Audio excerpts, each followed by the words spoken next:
Аузу биллахи минаш шайтани раджим. Бисмиллахи рахмани рахим. Ассаламу алейкум рахматуллахи баракатух. Досым, бүгін біз ғойн әрпін өтеміз. Қазақша ғ, жуан ғ дыбысын береді.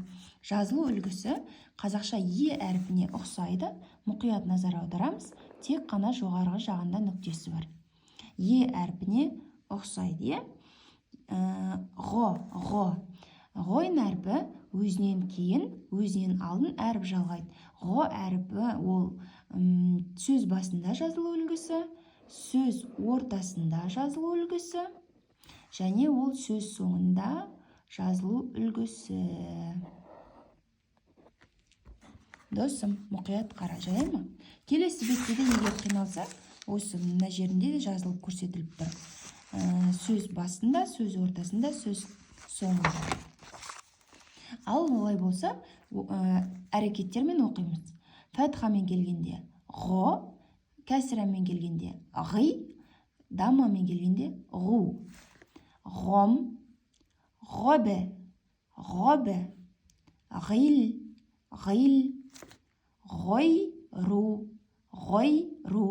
Досым, келесі сөзде ғойн әрпі сөздің ортасында келіп тұр. Мұқият назар аудар.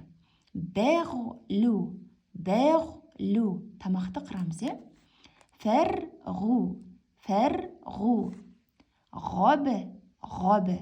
Досым, бір әріпте екі ғойн әрпі келіп тұр. Сөз басында, сөз ортасында. Ғобе, ғобе. Ғобе, ғобе. Мәбі, ләғу. Досым, сөз соңында жазылу үлгісі бұлай келіп тұр. Көрдің бе? Мәбі, ләғу. Мәғу, рибі. Мәғу, рибі. Иғ, либі. Иғ, либі. Иғ, фир. Иғ, фир. Иштәғолә. Иштәғолә. Яш, яш, тәғилу. Досым, мұқият қарашы. Егер де мынау сақау сы болғанда, бұл жерде тек қана сөз ортасында, тек қана мынадай ғана белгі болу керек. Бұл жерде бұлай жазылып тұрғандықтан бұл шин әрпі болады. Екеуінің де үстінде үш нүктесі бар.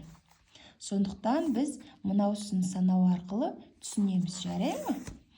Мына жерде яштәғилу, яштәғилу.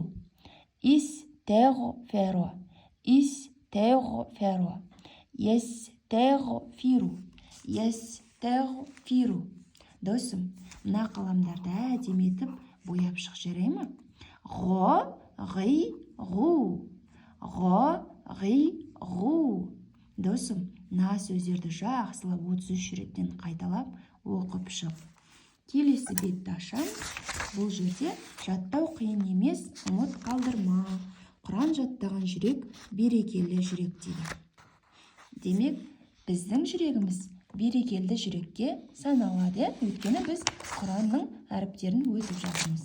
Альхамдулиллахи раббил аламин. Келесі кездескенше сау бол. Ассаламу алейкум.